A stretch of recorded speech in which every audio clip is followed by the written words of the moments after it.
So here I have a series of questions, and it was asked to me over on Facebook by Colin, and he basically asked me about my recommendations on EQ, compressor. So what I'm going to do is I'm going to cover each of those in separate videos. But the first question being, what compressor would I recommend buying? How much have you got to spend? Because, like, literally, what compressor would I recommend you buy? I would recommend you buy the Elysia Alpha compressor, because it is an incredible compressor, and it is ridiculously good how good this compressor is. I would recommend it every single time. I would highly recommend it, because it's the Swiss Army knife of compressors. The problem is this 10.5 grand, and it's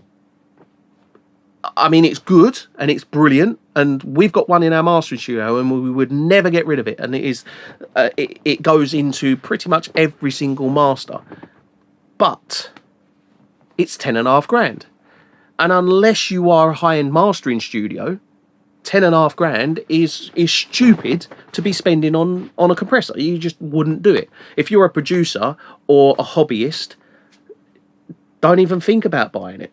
You know, because it's there's 10k better spent somewhere else. It's not like if you want to become a mastering engineer, for instance, and you go, right, I'm going to put an Elysia Alpha in, and I'm going to put that on every track, and I'm instantly going to have the best sound in the world. It's not going to be. That's not going to be the case.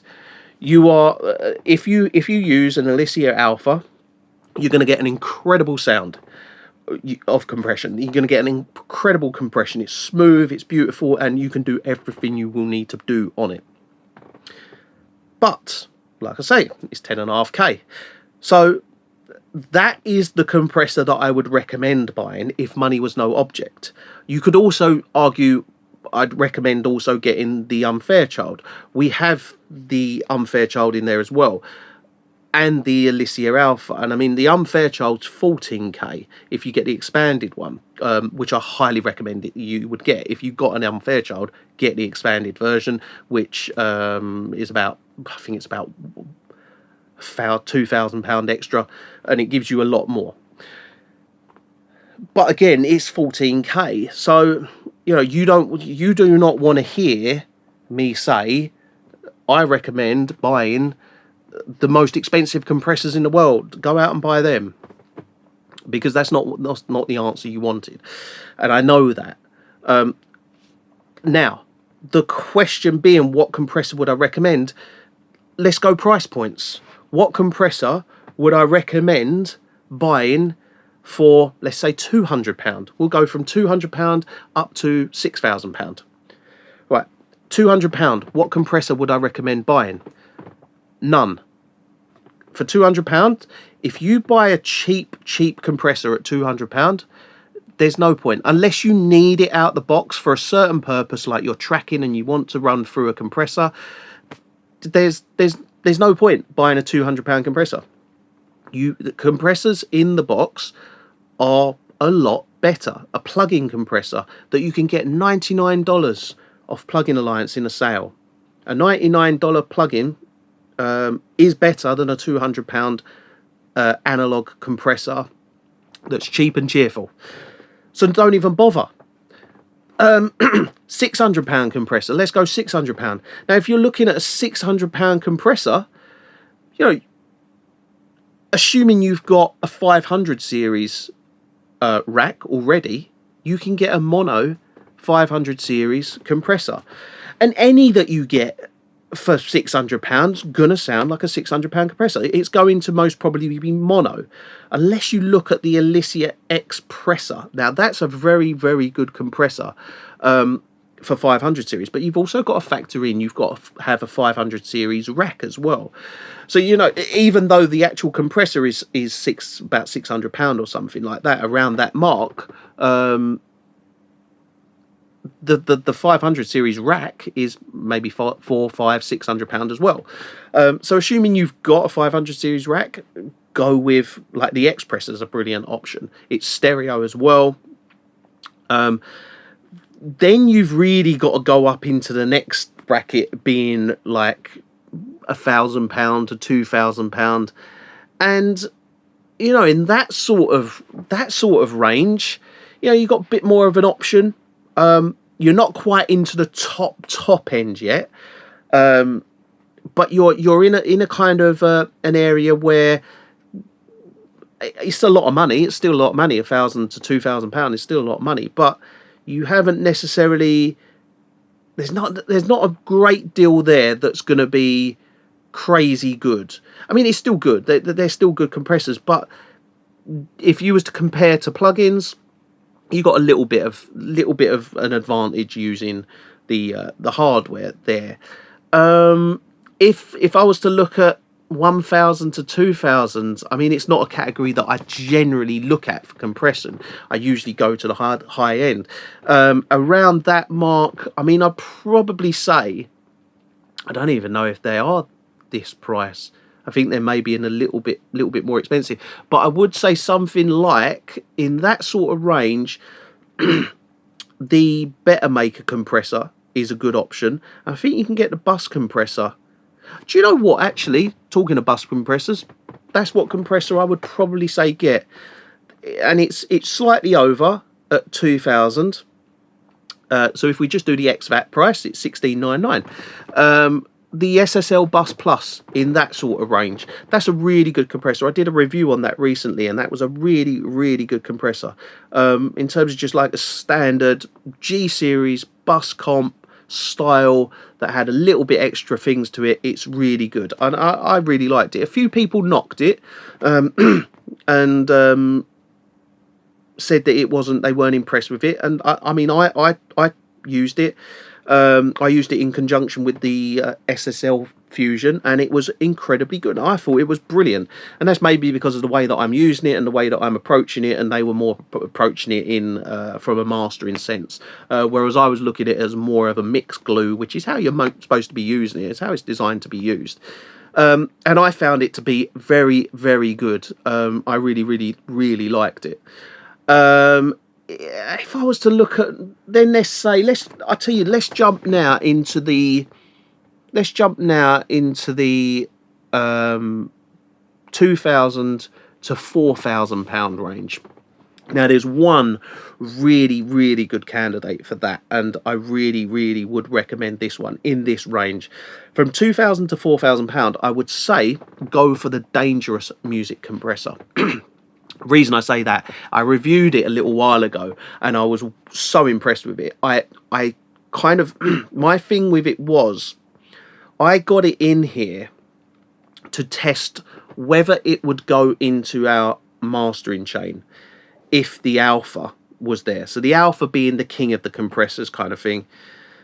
I put the Dangerous music compressor alongside it, and I wanted to see if, you know, the Alpha just kind of replaced it. And yes, as you can imagine, the Alpha made the Dangerous obsolete. So it was no point me putting it in. But I tell you what, it was a very, very close in terms of you could put both of those on, and it wasn't like I was testing the Alpha versus that, and I was like, oh, well, yeah, the Dangerous is a lot worse. It wasn't a lot worse. It was just slight. It was very, very slight. And the Dangerous is really impressively priced. It's around the £3,000 mark. So the Dangerous music compressor is the one that I would recommend there. And also I've done a review on that as well, so you can see that in the reviews page on this channel. If we then stepped up to the next bracket, see, now you're getting into the kind of territory of really, really tasty compressors. So now, I mean, now we can choose between some really, really cool compressors. And the one that really impressed me, and again, I did a review on this, and that's why these compressors impress me, is because I've reviewed them, I've tested them, I've compared them with other compressors, and I've directly, I know which ones sound great. It's not just a case of, oh, I own this one, so choose this. This is my favorite because I own it. I'm not doing that. But the one that I would highly recommend trying out if you're looking at a £4,000 to £6,000 range, have a look at the Vertigo VSC3, I think it is. anything Vertigo, if you ever get your hands on anything made by Vertigo, you will literally pick it up and go, wow, this thing is built so well. It's like all the Vertigo gear is like looking at an aeroplane cockpit. It looks amazing. All the switches are perfect. Every dial is like, it is just like sitting in an aeroplane cockpit. The reason I would say the VSC3 is not just because of how it looks, it's how it sounds as well. And it really does sound like a very, very expensive compressor. Highly recommend that. And then I guess the next bracket being 6 to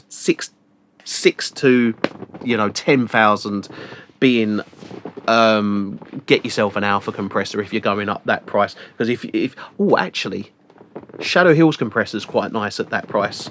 That's around 8,000. I had one here and I bought one, and I loved it for the short period of time. I had it for about a month, and it just literally one thing after another went wrong with it. And to be honest, I lost faith in the product a little bit, but I then went and bought the Alpha compressor instead of the Shadow Hills, and I'm very glad that I have done that, because the Alpha is much better. But the Shadow Hills has its own kind of sound, which is brilliant. I do now want to buy the Shadow Hills, and I will get a Shadow Hills at some point. I will get one, but I'm currently would double up a little bit, and it would fight for space in that mastering chain with the Unfairchild. But if I was basically to pick something from 6,000 to 10,000, the Alpha compressor being the 10,000 to 14,000, I would say, yeah, the Shadow Hills. It's a brilliant sounding compressor, and it is really, really good. It sounds great. It looks incredible. My only problem with it was that it broke, and that really put a dampener on it. And it wasn't just like the power supply went, the lights went, like the LEDs in the unit went, and I'd only had it a month, and I really kind of lost faith with it after that. But I will be getting a new one. I will be getting one, because I really did enjoy the sound I was getting from that, albeit it wasn't as good as an Unfairchild. So it's lovely now for me to have an Alpha and an Unfairchild. But yeah, I guess they're my my compressor recommendations. So I figured it was a lot better to answer this question going over a range of price ranges, because that speaks to everybody, rather than me just saying, what compressor do you recommend? I recommend the most expensive compressor that money can buy, because that doesn't help anybody. So yeah, I hope this helps, and I'll go on to the next video, which is going to be about EQs, because obviously this series of questions that I think it was Colin asked on Facebook was EQ, compression, reverb, all these different things. So we're going to go through all these today.